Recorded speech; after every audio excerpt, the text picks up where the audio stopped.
Hey guys, it's time for our second episode of Real Watches, Real People, Real Stories. Did a pilot episode a couple of weeks ago and you guys took really well to it. I got a lot of great comments, I got a lot of great feedback, a lot of emails came through from you guys saying that this is a great format.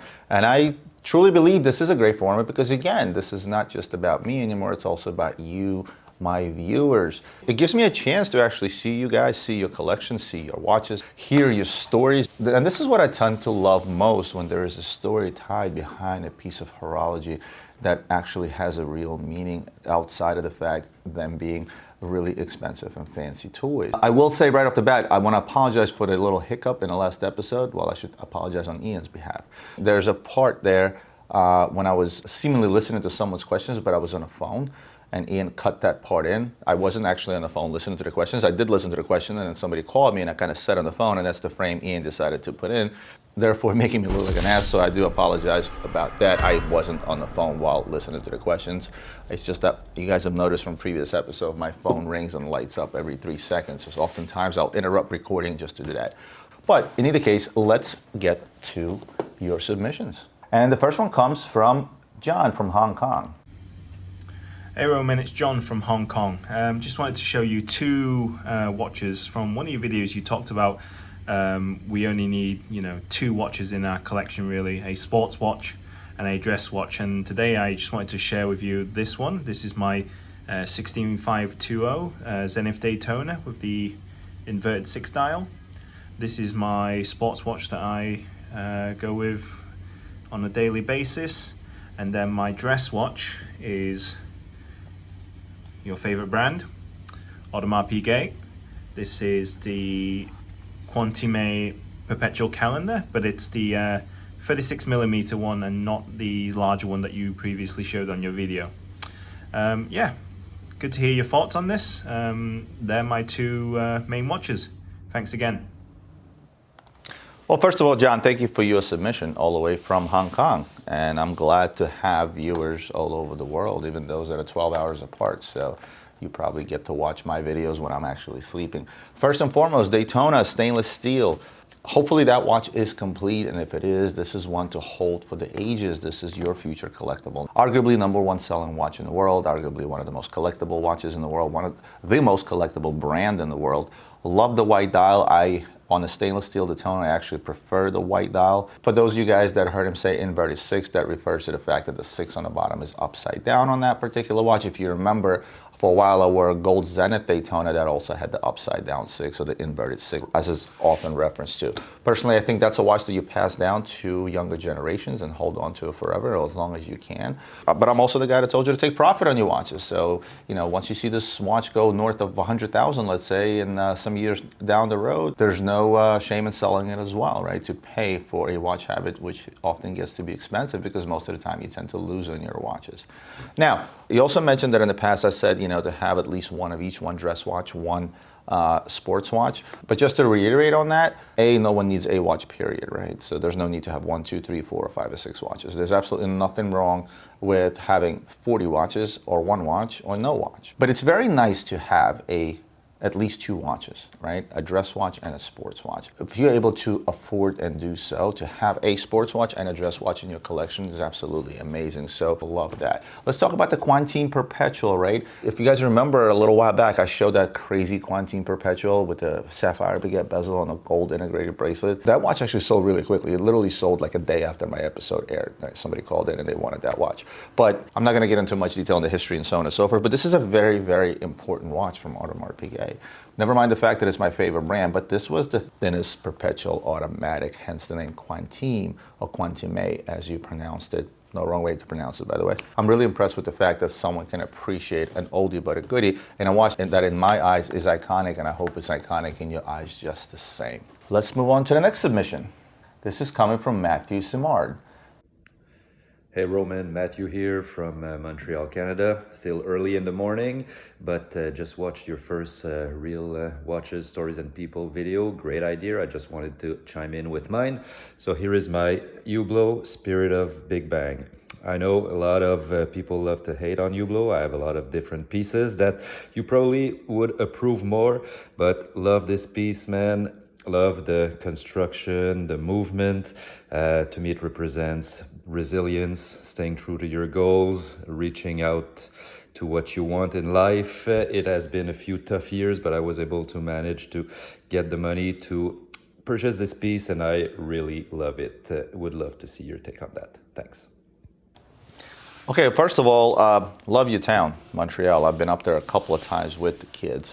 To me, it's like little Paris, literally. I mean, it's beautiful. I stayed in a hotel, Sauce-Piece or Sauce-Spice, something like that. It was a French word.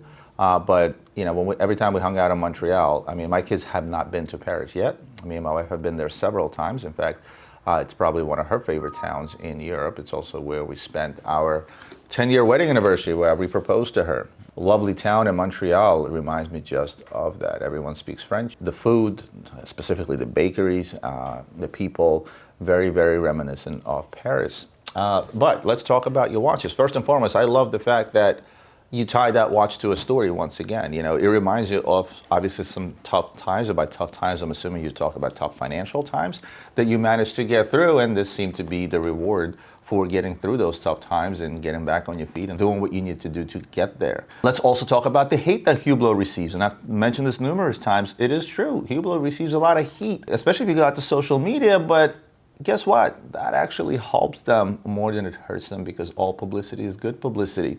And at the end of the day, there's not one single person out there that can argue with the fact that they make beautiful, beautiful, beautiful watches.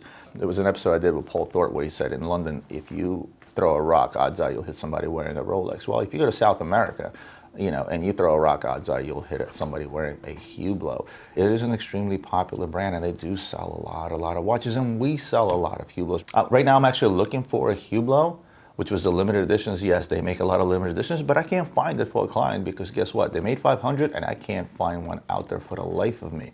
In case you guys are wondering what I'm looking for a sapphire crystal, like the one I had on a different show before, but this is a newer 42 millimeter version they came out with, just to scale down on size, because not everyone can wear a 45, and guess what? It's sold out. Can't find one. I mean, eventually I'll find one somewhere, but for now I'm having a really, really tough time. So Spirit of Big Bang, this is that other outside the norm Hublot. I talked about how Frank Mueller was always making tonneau shaped watches, and when they came out with round watches, it was sort of a flop. Same goes for Hublot, right? The Spirit of Big Bang is the least popular model out there. Why? Because it doesn't look like any other Hublot. But yet, I gotta give it to Hublot to continue sticking with this model. When they initially came out, yeah, it was that initial hype, something new, people picked it up, and then it was like, it doesn't really look like a Hublot. Anybody that wants to reach out for a Hublot, they'll go for a round shaped watch. But this is what you like, and you bought what you like, which is what I always preach. This thing boasts the Hublot 4700 movement, with the base being Zenith El Primero, so I know it's a high quality movement. This watch will keep ticking on you. Looking at the video that you showed, I noticed that the watch fits you really, really well. It's oftentimes hard to find a tonneau-shaped watch that will fit someone well. This is a very large tonneau-shaped watch. It measures 48 millimeters up and down, but when you put it into a tonneau shape, which across I think is like 42 millimeters, right? So 42 millimeters is a big watch, but it's a 42 by 48, so it's a big watch. So you have a large size wrist, but looking at your wrist, that it fits you really, really well. One thing I will mention about this watch, and what I love most, and if you can put up a picture of that watch so you can sort of see the dial, it's the semi-skeletonized dial. The date wheel is between 4 and 5, but yet you see the entire date wheel, you see the inner workings of the chronograph. Overall, a very beautiful watch aesthetically, so I hope you enjoy it for a long time to come, and thanks for your submission. Let's move on to, and that one comes from Jason D. And by the way, guys, just so you understand, Ian doesn't let me watch these. He puts them together on a timeline, which is what I'm watching right now. And as I see them, I react. And I feel that this just comes out better. Hey Roman, this is Jason. Love your channel. Been watching you for probably about a year now, and always look forward to new videos, so keep it up. On my wrist today is my Breitling Avenger Hurricane, probably the biggest watch in my collection at 50 millimeters. It's a monster, but it is super light, probably one of the lightest watches I have, and I enjoy wearing it. Really doesn't feel any heavier than an Apple Watch, so really enjoy it. And here it is compared to probably the smallest watch in my collection, which is my grandfather's Girard Perraquex that he wore through World War II. He was a Marine, and this watch saw battle. This is an aftermarket strap, of course, not the original one. but it's probably around 33 millimeters, I would guess, 32, somewhere in there. So anyway, thanks again for your fantastic videos, and keep it up. Wow, Jason, that's a hell of a submission, I got to tell you. And first of all, it was pretty cool to see myself in the back of you on a screen. That was a very nice touch. I do appreciate that. And I love the variety that you just showed. You showed something that's very new, that's very large, very modern, and the other watch carrying humongous sentimental value because obviously it was your grandfather's watch. And not only was it your grandfather's watch, it's something that he wore during World War II and in battle. I myself can relate somewhat. Unfortunately, I don't have any heirlooms left over from my grandparents, which all fought in World War II, right? Of course, me being an immigrant from the Soviet Union, my grandparents fought on the Soviet side. Of course, both the US and the Soviets were in this together, so it's not like we fought against each other. We all fought for one great cause, and that is to defeat a great evil, but we won't get into that. It is absolutely awesome that a heirloom such as this made it through all these years and you actually get to wear it and enjoy it and have it serve as a reminder of the great sacrifices that I'm sure your grandfather and many, many other grandfathers and great-grandfathers made during that terrible, terrible war. I also love the fact that you don't mind going from a 50 millimeter humongous Breitling, which fits you well. You're a pretty big guy. I can tell you have a big wrist. It fits you well. If I put that on, it'd look funny on my wrist. But then you don't mind jumping down to a 33 millimeter Girard-Perregaux. Let's talk about the Hurricane. I know this thing retails around $7,500, $7,600. With this watch, you get the best of both worlds in terms of looks, an aviation look, as well as a military look, which is really, really cool. The strap is pretty cool as well. It combines rubber with this really durable military type textile. I don't know what it's called exactly, but I know that strap is really, really durable. So you can get that strap wet, or if your wrist sweats during the summer, it's not an issue as well because you have the rubber underneath where you can simply wipe off or even wash off if you chose to do so. I love the 24-hour military display, and it's done in a big way because the markers on a dial have the big bold letters that goes up to 24. Also a cool look for me, signifies a big military look just the same. And last but not least, I will mention this for those of you guys that may be considering a watch such as this, it does come in two sizes. Not everyone can wear a 50 millimeter behemoth, right? I would love to be able to wear 50 millimeter watches, but I've worn 48 millimeter watches and that's like way too big. At 50 millimeters, it just would look terrible on my wrist, I know. But this watch does come in a 45 millimeter. I know 45 millimeters is not a small watch either, but in the very least, if you really like that watch, you can go to a smaller option at 45 millimeters. Let's talk about the Girard-Perregaux. It's a bit tough to tell which watch exactly it is. I've seen similar watches from World War II era come across my desk. Of course, they said the number of jewels on there, like 17 jewels or something like that. I don't think this does. There were also some with the Inca block writing on the back, and I know those are from the World War II era or prior to that. It also looks like a gyromatic. You see a lot of those online, but I know that's not it because that happened in the 1960s, way past World War II. So very difficult to tell which watch exactly this is. I would suggest reaching out to GP, sending them a movement number, and actually telling you exactly what that watch is. In that era, a lot of the watches that were produced, they look very, very similar, so very difficult to pinpoint. At least my vintage knowledge doesn't extend that far. And unfortunately, not a lot of vintage dealers' knowledge extend that far, and the reason for that is because usually the vintage dealers you have today, they're only knowledgeable in stuff that's hot, that's selling for tremendous amounts of money and trading on a daily basis. Some of the older stuff like this usually gets forgotten. You don't really see these things trading for a lot of money. There's no point in me putting a value on that watch. Not a lot of vintage Girard-Perregaux out there trading for buku dollars. Most out there you can find anywhere from $500 to $5,000, right? But of course, if I had to put a price on your watch, that price would be indeed priceless, because this is something I would compare to the medals I have saved from my grandparents that served in World War II that are no longer with us, as a constant reminder of, again, their sacrifice. My real grandfather on my mother's side is someone I've never met.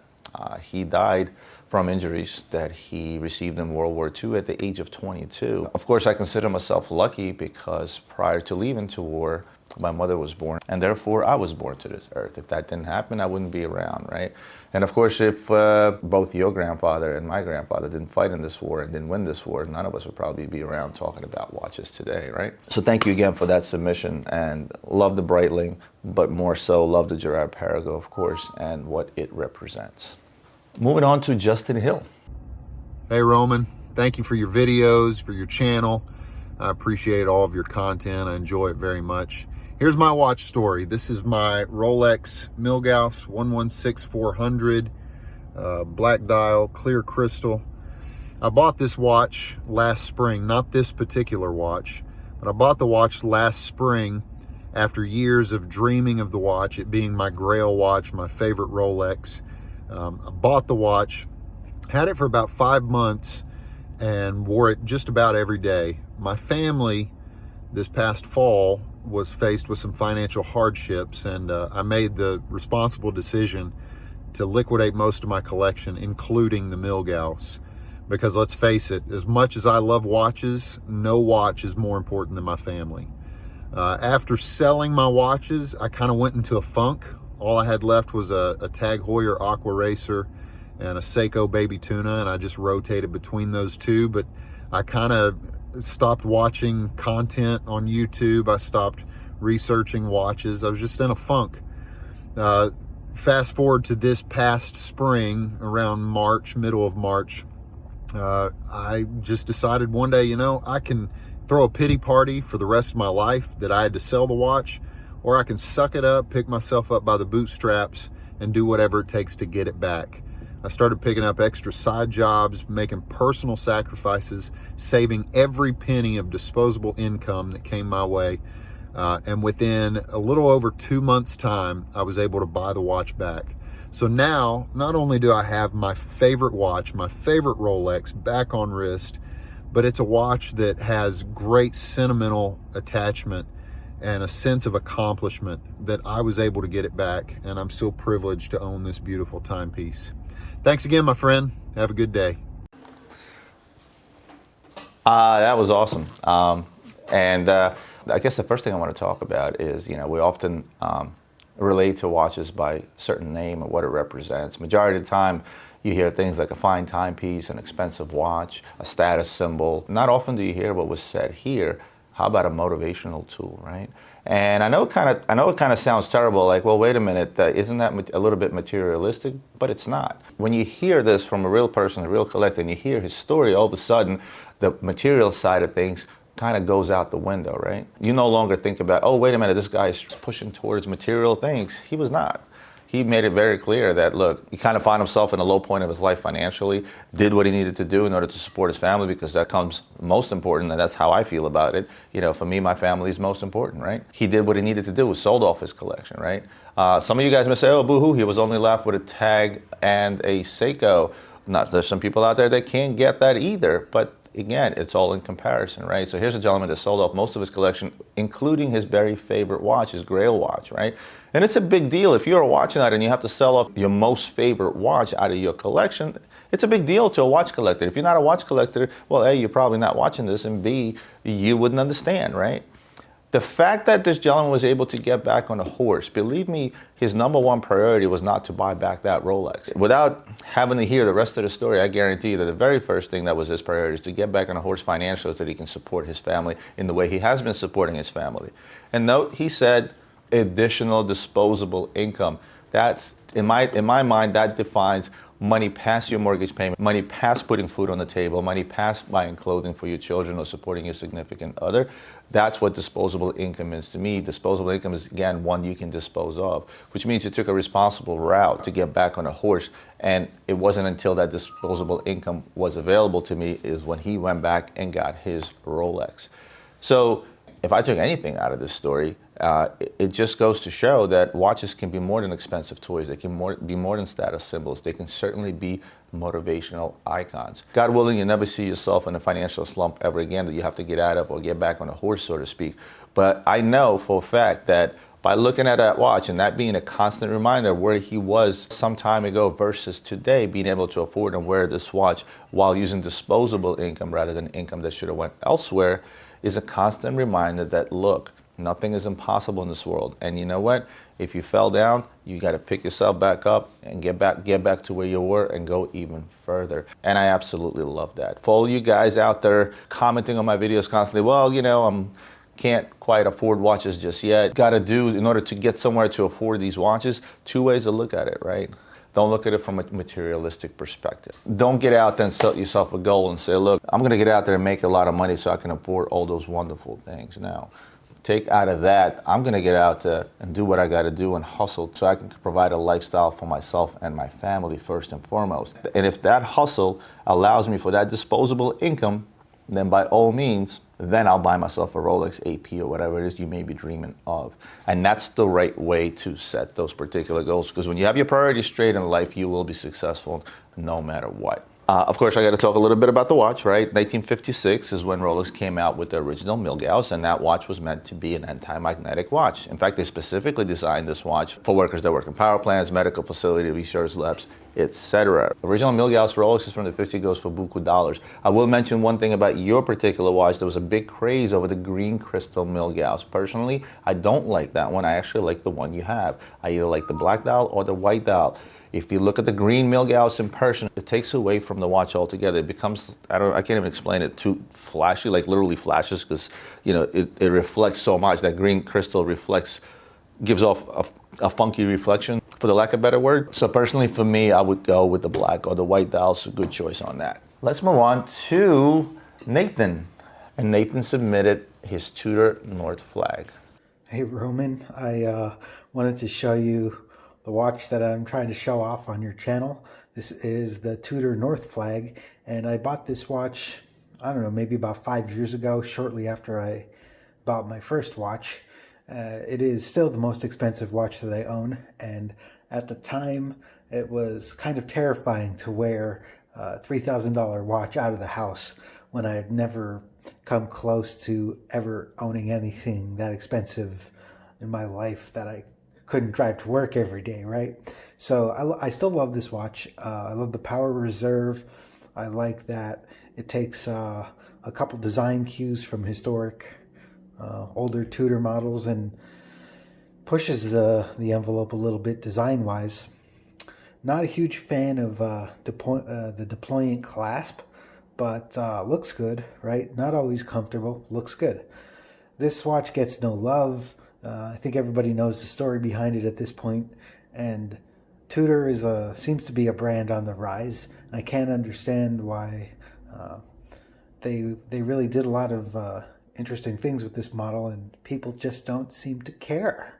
So yeah, I threw my my Instagram handle on the video here because I am trying to document my journey as I become a more educated collector, working towards some of my grail pieces, kind of showing what I have bought and sold over the last couple years and trying to redeem myself from fashion watch owner to luxury watch owner. Hey, thanks for everything that you've been doing.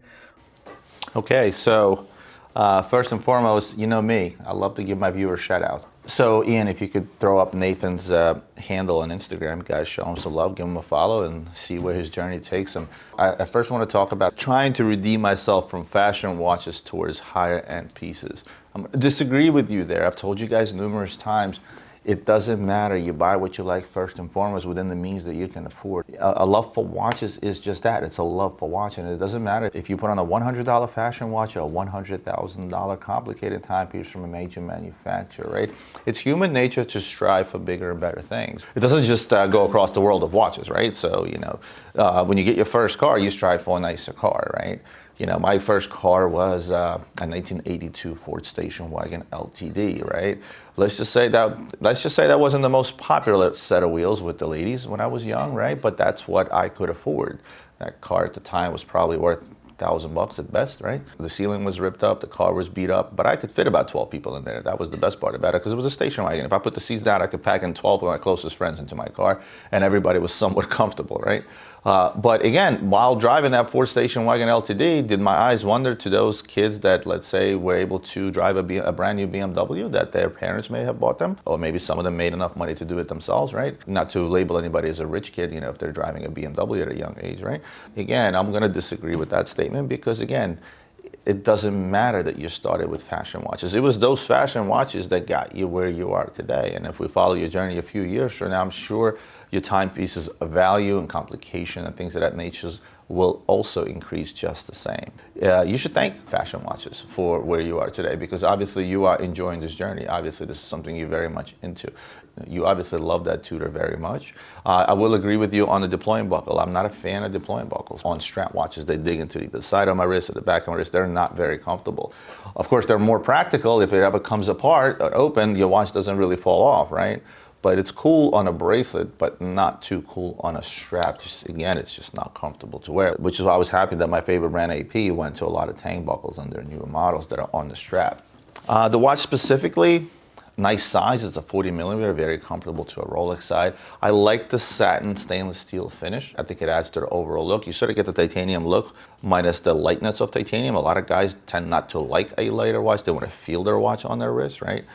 So I definitely like that. It's got the caliber 5621, and it is a certified chronometer, which is a big deal. You know, a lot of people downplay when a watch is a certified chronometer, COSC, right? It's a big deal to receive that certificate. Retail on it was somewhere around $3,700, I believe. Not a humongous discount on them out there, much like many other Tudors. And the reason for that is because, again, it's a watch that retails for a lot less. Seemingly, it's okay for somebody to make 10% over cost on something, but if that 10% equates to $300 or $3,500 in case of the retail of this watch, then, you know, you try to make more. That's why the discounts are often a lot less. And unfortunately, Tudor is going to continue living in the shadows of Rolex. It's going to be that other Rolex, right? That cheaper Rolex, as most dub it. That shouldn't mean anything to you, because the way you described this watch and the way you talked about this watch, you obviously absolutely love this watch. And it's a good looking watch. I like the yellow accents. I like the fact that they're repeated on the strap. I like the yellow power reserve and the second hands. Everything just pops about this watch. It is definitely reminiscent of some of the older Tudors, but it's also very reminiscent of current modern watches.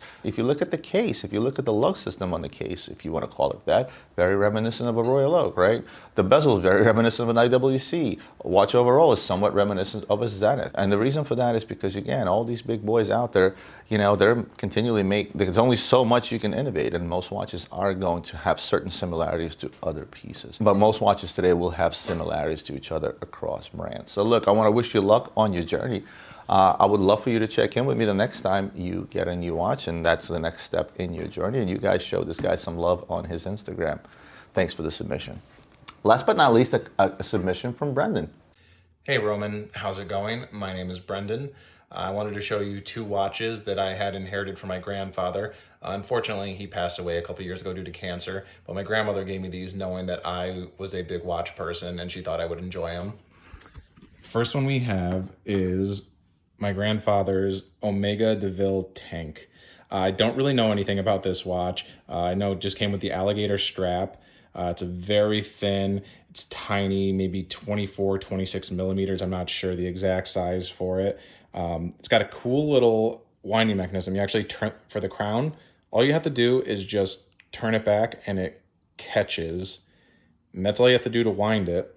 It's a neat little piece. I don't wear this because I have about a 7.5-inch wrist. So this thing would be tiny on me. The other piece that I do wear, and I wear this more for dressy occasions and whatnot, is my grandfather's 1977 Rolex Oyster Perpetual Datejust. This one he kept meticulous care of, had it serviced regularly, kept all the box and paperwork for it. This is either a 34 or a 36 millimeter. I'm not exactly sure. Also wears a bit small on me. I prefer 40 or 42 for my size, but it has a lot of sentimental value to me, and I like to wear it on my wedding day. And for any dressed up occasion. But you can see here, he kept all the paperwork and everything.